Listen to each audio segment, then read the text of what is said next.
We've gathered a team from Victoria's property, building and design industry to count down Victoria's top 10 architectural statements for the year. Australia by Design brings together industry leaders from across those who design, make and sell architecture in Australia. Our team are guided by Victoria's government architect Jill Garner and Peter Mallett from 6 Degrees. The group of people that we've got involved cover all sorts of disciplines, from architecture, design, engineering, property experts and material experts. We've got 10 really interesting projects from all around Victoria. Each of them are quite different applications, using different materials. Even if the people around the table, they're not all designers, they are really passionate about design, what good architecture means to us and to our lives. Project number 10 caught the eye of Kim Rowan from Cementel. The architect has obviously taken a lot of pride and spent a lot of time on the form of this building, and composition with the simplicity of materials was really important, and that's come through in the finished product. How long do our houses last? 25, 30 years if we're lucky. This home is designed to last a century, more like a parliament or public building.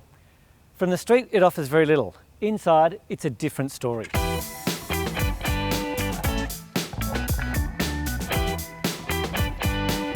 Wow, Andrew, for a stone house, big windows. Yeah, huge, aren't they? One of the things the client wanted was to get as much light in as we could, but with any north-facing window, you've got to be able to control that. So we've installed these beautiful timber shutters on the outside. And look, it's also a modern interpretation of a nice idea like a timber shutter on a house. Old but new, I understand. Exactly. The owner has an app. Yeah, exactly. He can do it all from his phone, so he can do this room, all rooms. So shut the building down when they leave remotely.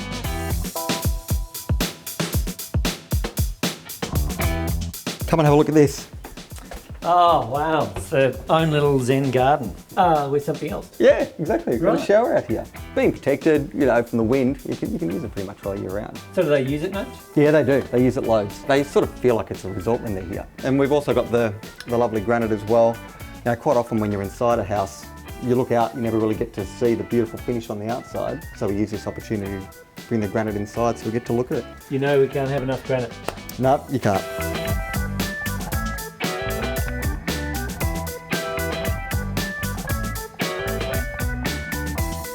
Andrew, that's remarkable. That is a 12-metre clear opening. 12 metres, no columns. Yeah, engineering feat. So a lot of hard work, but we're very happy to have that large opening. We've used the large dining table inside as the outdoor table. We just find unless you're undercover, protected from the sun, you just don't use it. So in this way, get the best of both worlds. There's a real timeless feel to this house, Andrew. We're seeing stone, brass. Yeah. We're not seeing those artisans used much anymore. No, you're not. And I think if you can utilise those craftsmen, you get something more out of the building.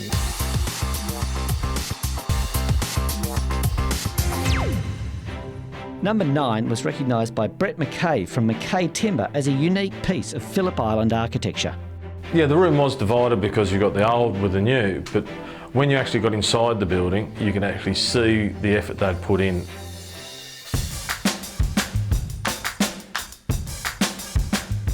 Andrew, what was the state of the building when you first came here? Well, I guess as much as you see now, that was the same shape. This is actually a giant kiln. It's a bit like a child's drawing of a house, but Yep. It's originally a smoking kiln. Exactly, yeah. So the smoke would come out of the top of the building there, and this now is their master bedroom, and the chimney is a skylight for that room.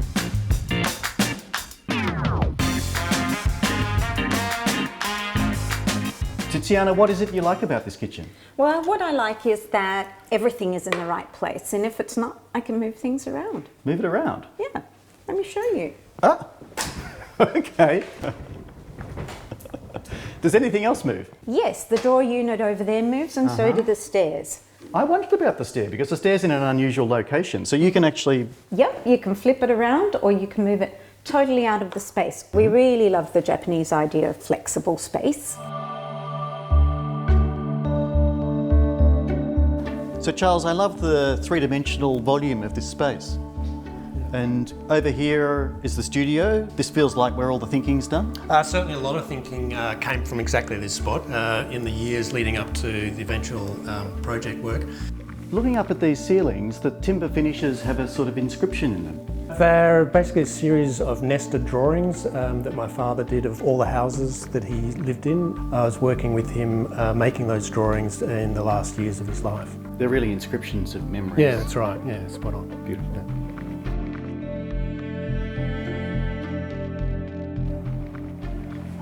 What's special about this home is the collaboration between the architect and the client. Andrew, Tiziana and Charles are actually old friends, and it's their collaboration which is the real strength behind this project.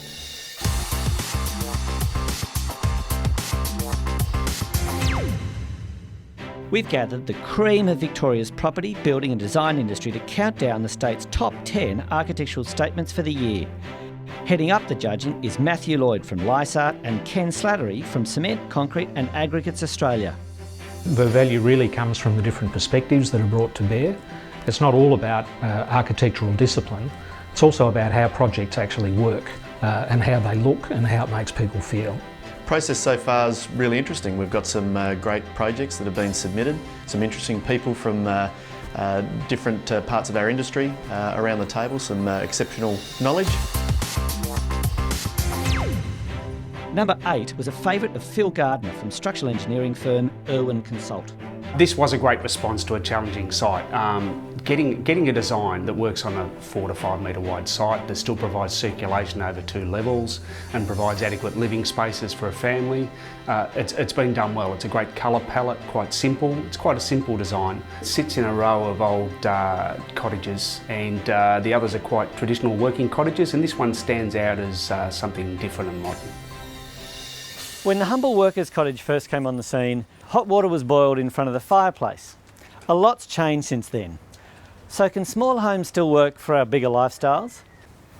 Michael, I'm glad you were there. I could have easily walked past this. What a great fit and a new build. Yes, so you can see we've tried to emulate with the stepped parapet, the sideline door, the centre window, the awning. Pow! Straight inside the front door, and we've got this generous light-filled courtyard. I can see the sky from inside the house. You don't expect this, do you? A worker's cottage, you usually think long, dark, narrow, but right in off the street, and we've got this courtyard. Have you been able to bring that height inside? It looks like you have. Absolutely. I mean, that's exactly what we were driving for. Bring that courtyard space right into the interior space as well. Nice high ceilings. And that really works because the owner loves to throw big parties. It opens, and the house in so many ways is behaving like a big house. That's right.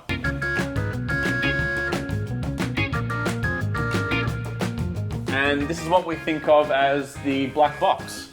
Black box? Yeah, so it's got everything the house needs. The staircase, the laundry, the bathroom, the pantry, the kitchen, all that stuff that you don't want to put in separate little rooms. It's a busy black box. It's not only that, but it's also got all of the structure for the house. So actually we built this house inside out. The boundary walls are non-load bearing. Non-load bearing, which means walls on the outside can be thinner? That's right. We've won about this much space through the length of the whole house.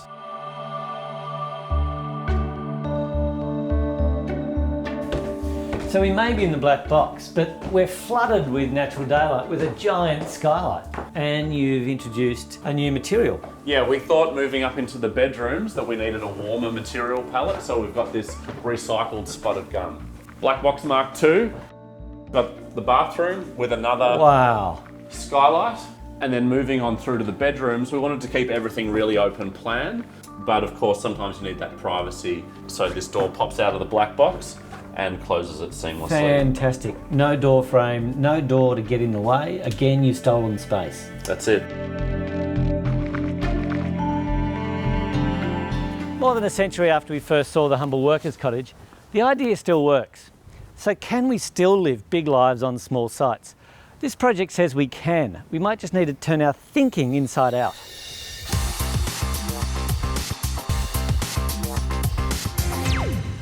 Number 7 was recognised as innovative thinking by Joe Royston from real estate agency RT Edgar. Innovative thinking's been used here on a modest budget, and the project has come up absolutely fantastic. This project has some common everyday challenges to overcome, but that's not the story. The interesting thing about this home is the creative and fun way in which those challenges have been met. Andrew, this is an unusually bright extension to a narrow period home. The client was a single mother with a brand new baby, and her requirements were really, I need more light, I need a lot more storage, and I need to be able to control the sound. The owner was really lost in the fact that we only had a little bit of light coming in the front, a small backyard, and basically she had the lights on all day, every day. That's just a horrible way to live, isn't it? And so many long terrace houses have that problem. It just requires a bit of lateral thinking, doesn't it? This particular client, she was quite happy to have quite a modest-sized kitchen. We decided that what we would do is use the corridor space as a kitchen space, and that allowed us to get the light well and actually enlarge it.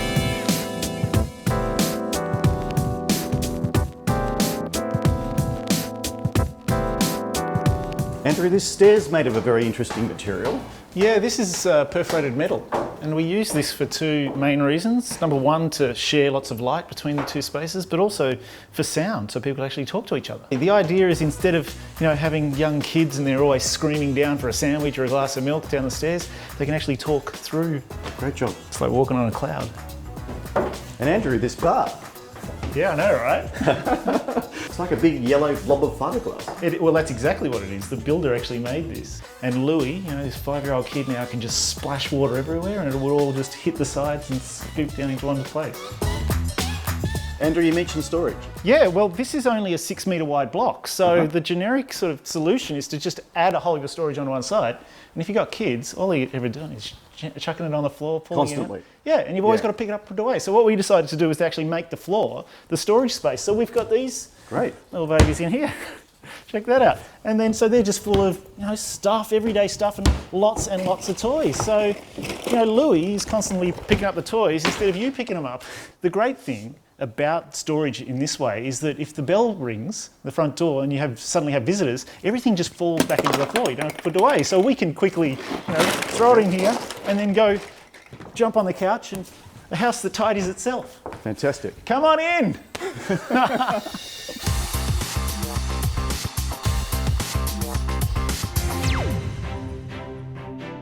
I really love this project. For me, it just gives me an instant taste of what the Melbourne culture is like and what Melbourne means to me. When you design a new building in the middle of a city, a good architect will always reference its neighbours. And this one does just that. Its heavy structure with punched windows references and complements this streetscape. And that's important because any building should aspire to be around for a long time.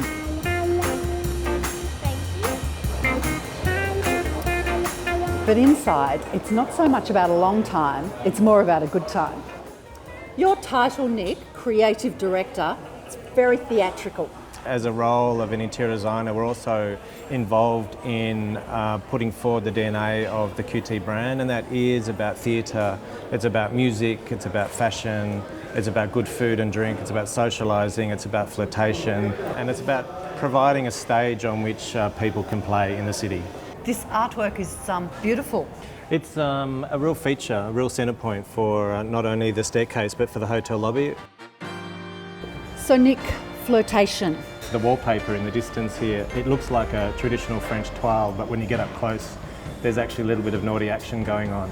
In the bathrooms as well, we've taken some 19th century artworks and then worked them with the graphic designer. Even when you go in the lifts, there's sexy little voices that are saying salacious things as you're going up and down. This whole floor, it recalls the Paris end of Collins Street? Definitely, I'm glad you noticed, Jill. It has a catwalk which leads to the French patisserie, it has peekaboo moments watching the French chef make his creations. There's a beautiful wine table in the middle which has flowers, candles, some musical instruments. All of that is a bit of cage à folle and... It's very La Belle Époque. Absolutely, yes. That's right. I did hear that. This is a really different look. The industrial elements of raw concrete, exposed surfaces, black metal, they are a bit of a reference back to what Shelley Indic Architects did for us in the room. So they're industrial chic in the middle of the city. This is a bit like one of Melbourne's secret spots. It's a dirty little secret of the hotel to have this amazing space on top of the hotel. It's really spectacular. Thank you. This is a place that is all about contrast. It's industrial, but highly decorative. Rough against smooth and raw against polished. And I think it works.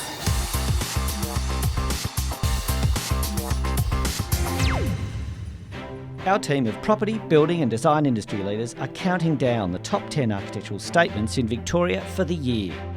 As a group, we're judging really a wide range of different buildings, and it's been it's a really interesting process. It is built on an old wharf, an old pier, so it had to be lightweight. They couldn't use traditional concrete and steel, so to speak. It wouldn't hold it. This is a 21st century library. It's not just about the books, it's about how we live. It has a cafe, a performance space, and even a recording studio. It's not just a building, it's a place for people. It's the village square that Docklands really needed. Lindsay, one of the challenges of this building was the fact that you had to go onto an existing heritage wharf. Yes, and the heritage wharf presented a big challenge because we had to design a building quite carefully that had a reduced weight. The weight of the timber was about 30% less than traditional building materials. So the whole building is built from timber, not out of concrete and steel and brick like a normal building. And I understand it all came flat packed, like an IKEA set. 21 shipping containers from Austria arrived on site in sequence. It took 6 carpenters 60 days to put the whole structure up.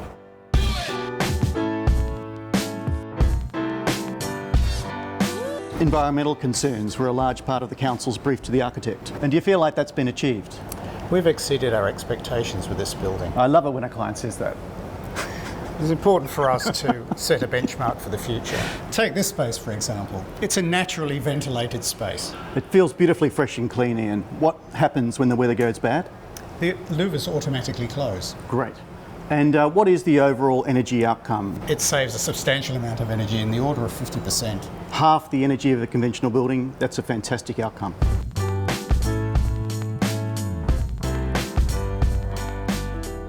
Lindsay, it's a lovely, wide, generous stair connecting the levels. Well, amazingly, the whole stair was taken out of its container and placed on site within 1 hour. Wow.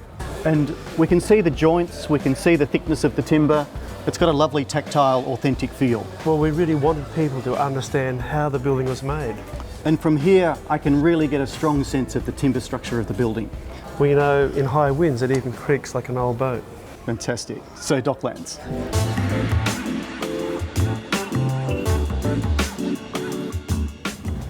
There's a sensuality to this building. It looks good, it feels good.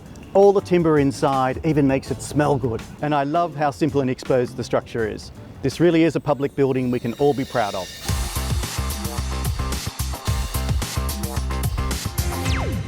Our team of property, building and design industry leaders are counting down the top 10 architectural statements in Victoria for the year. Architecture is important because it's part of our lives.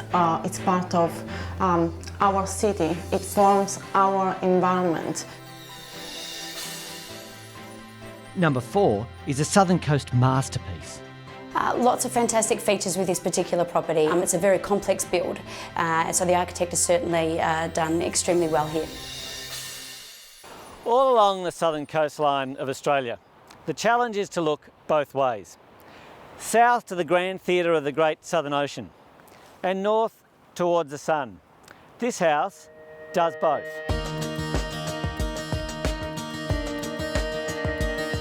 So John, what a remarkable site, what a remarkable house, and the view. Just hit us straight on when we first came here was this incredible panoramic view that spans from Aireys Inlet to Lorne. Of course, to take it into another dimension, we thought to break it into a series of platforms, each one as a set piece with a different aspect of this great view. The house seems to twist and fold. It does exactly that as part of an iterative process that accorded with, I think, a really appropriate planning requirement, that we sit on this bit of virgin landscape in accordance with the silhouette behind. Tim, and you can see right here where it responds most. You can see it's crimping and folding as we pushed what was really a requirement for a very large house into a very small footprint. Part of the fold is shaping that view as well. We walked into a fairly compressed space that at this last moment reveals the first of these big chambers that look out across the ocean.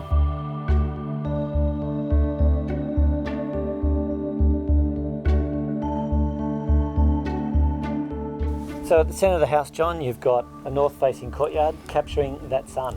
It's almost like the house is wrapping its arms around the courtyard. It has to do that. The winds, it's a bit of a southerly buster out there, have to provide a release to the living chambers on this, and there's 3 of them either side of the living room that allow life to continue outside the house at these times. And here, after all the journey, here's the point we reveal the view utterly. Wow, in all its glory. John, I can't see another house. We are alone. No, it's part of this further crimping and folding to actually exclude every other distraction to create a platform that is just us and the vast panorama.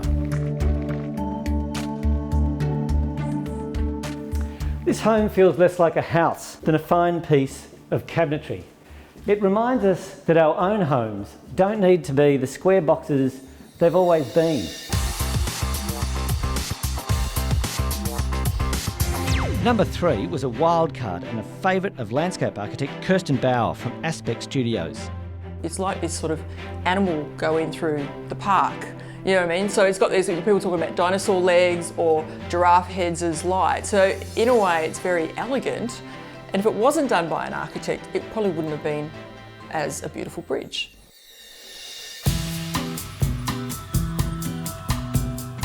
Stefan, obviously everybody experiences a bridge by walking across it, but that's not the only way to experience a bridge, is it? We spent a lot of time thinking about the experience underneath the bridge. The bridge actually has a very sculptural quality. Yeah, look, it was really important to us to have that kind of relationship to this park where we are now. This is kind of a little known kind of pocket of Melbourne, and we wanted to really make sure that the bridge kind of nestled in amongst the trees and within that landscape. Stefan, I don't know if this is the right way to put it, but the bridge seems to have an animalistic quality. Well, it does. We refer to it actually as a belly for the bridge under here. This kind of creates, very much like the belly of an animal. And the walking legs also create a really dynamic. So the legs are almost stomping, boom, boom. Yes, exactly. In a Jurassic forest. It's almost like a gigantic animal walking through the park. Yeah. And I noticed on top we have little light fittings that are a bit like dinosaurs, I thought. Well, you call them dinosaurs, but we actually do refer to them as giraffes because they've kind of got that long neck, kind of looking out over the bridge. Okay, they're giraffes. Okay.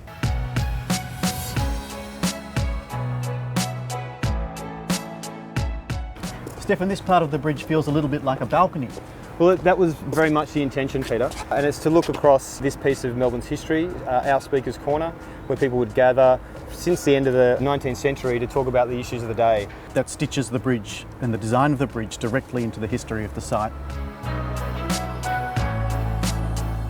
It's not expected that architects would design bridges. People would normally expect that's an engineer's job. Well, engineers are closely involved, obviously, but as an architect, you can offer something else. The first structural engineers' drawings for the project are actually very simple, and they get you from point A to point B. But it's this lightweight steelwork that wraps around the outside that is like a filigree and refers back to the branching of the trees and the park just adjacent. So we've got this strong concrete bones, and then we've got this nice negligee around it. Exactly, it's a very good way to describe it. Stefan is right, you know. Why shouldn't architects design bridges? Tanderum means welcome and safe passage. And the Tanderum Bridge is a gutsy and yet delicate connection between the tennis centre and the city.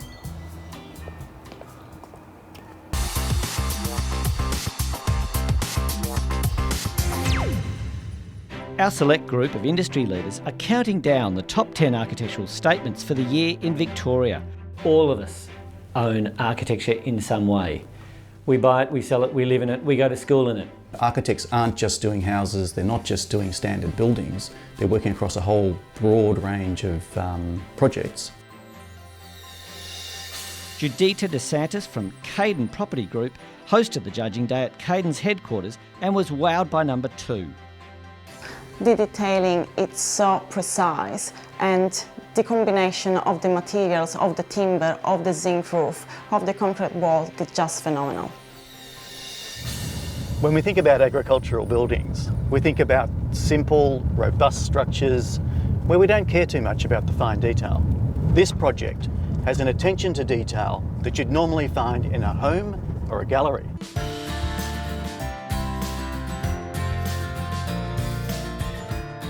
Rob, this was a collaborative effort with Seth Stein Architects in London. Yes, that's right. Seth and I actually have a very similar approach. We're interested in detail and simplicity.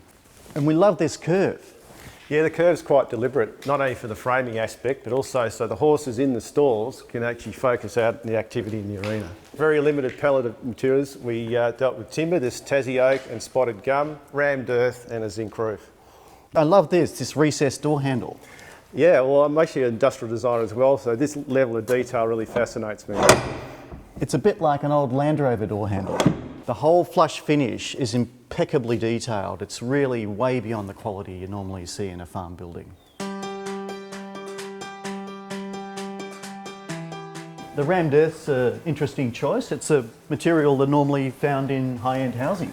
Yeah, well, it's a good, honest, robust material. And the light's coming from both sides of the room. It's a rule that we use in housing. Yeah, natural light and also cross ventilation at low level here with the windows and doors and at high level with the eaves. But the views are important because horses, like humans, want to be connected to their environment. They're smart creatures. I mean, I could actually live in here. And horses do. Rob, I love the elegance of the roof. It's a really important factor of the whole building, so we pay a lot of attention to it. We turn our back to the really cold prevailing winds to the south, and it opens up to the north. And that's exactly the same principle we'd use for a good quality house. Yeah, and why change that?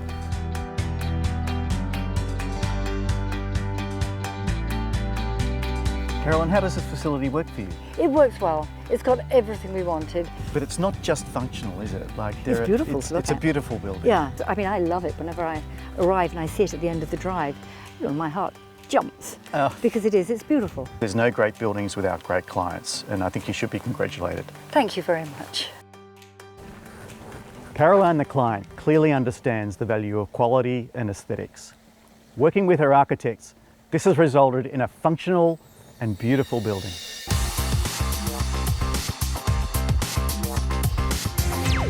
And now our judges pick for number one.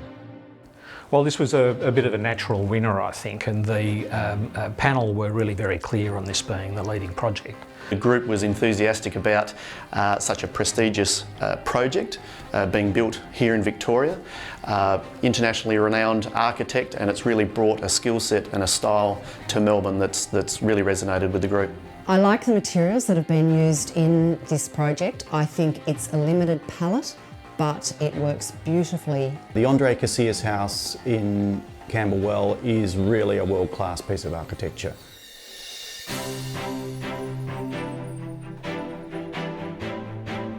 Hola, bienvenida. Victoria, this is spectacular. And you are obviously Mexican. Yes, I'm from Mexico City and my husband is from New Zealand. I met him in Mexico. So your choice of a Mexican architect? Absolutely, we choose Andres Casillas. He really wants to become our friend, you know, get to know us. So we share a lot of tequila and mezcal and a lot of beautiful Mexican food. So how long did that getting to know you process take? Well, it took 8 years. 8 years? 8 years in the That process. is an awful lot of tequila. Come on, Jill, I want to show you just around the pool.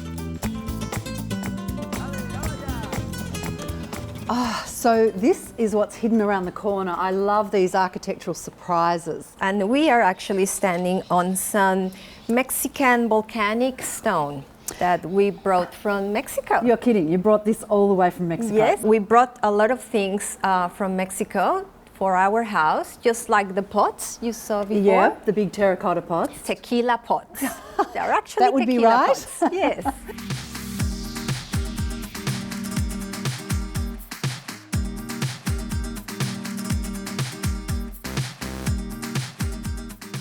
So somebody had to deliver this project here in Melbourne, and that was you, Matt. Part of the job was putting together the right team an important component of the team was the concreter. I don't think we see enough houses built out of concrete. I agree. It's a beautiful material. It's got a very soft, velvety finish to it.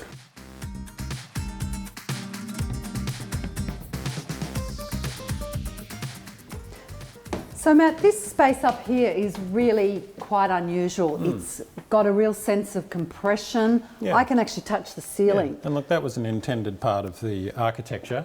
So in here we've got a very low ceiling, so you feel sort of cosy and compressed, and then we come out here to the living areas and it explodes into this, you know, triple story void spaces which are really quite spectacular. Oh, extraordinary. So after all that tequila and concrete, are you happy with what you've ended up with?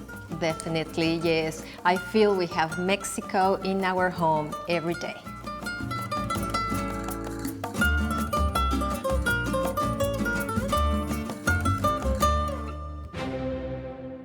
Next episode, we judge the top 10 architectural statements for the year in Queensland.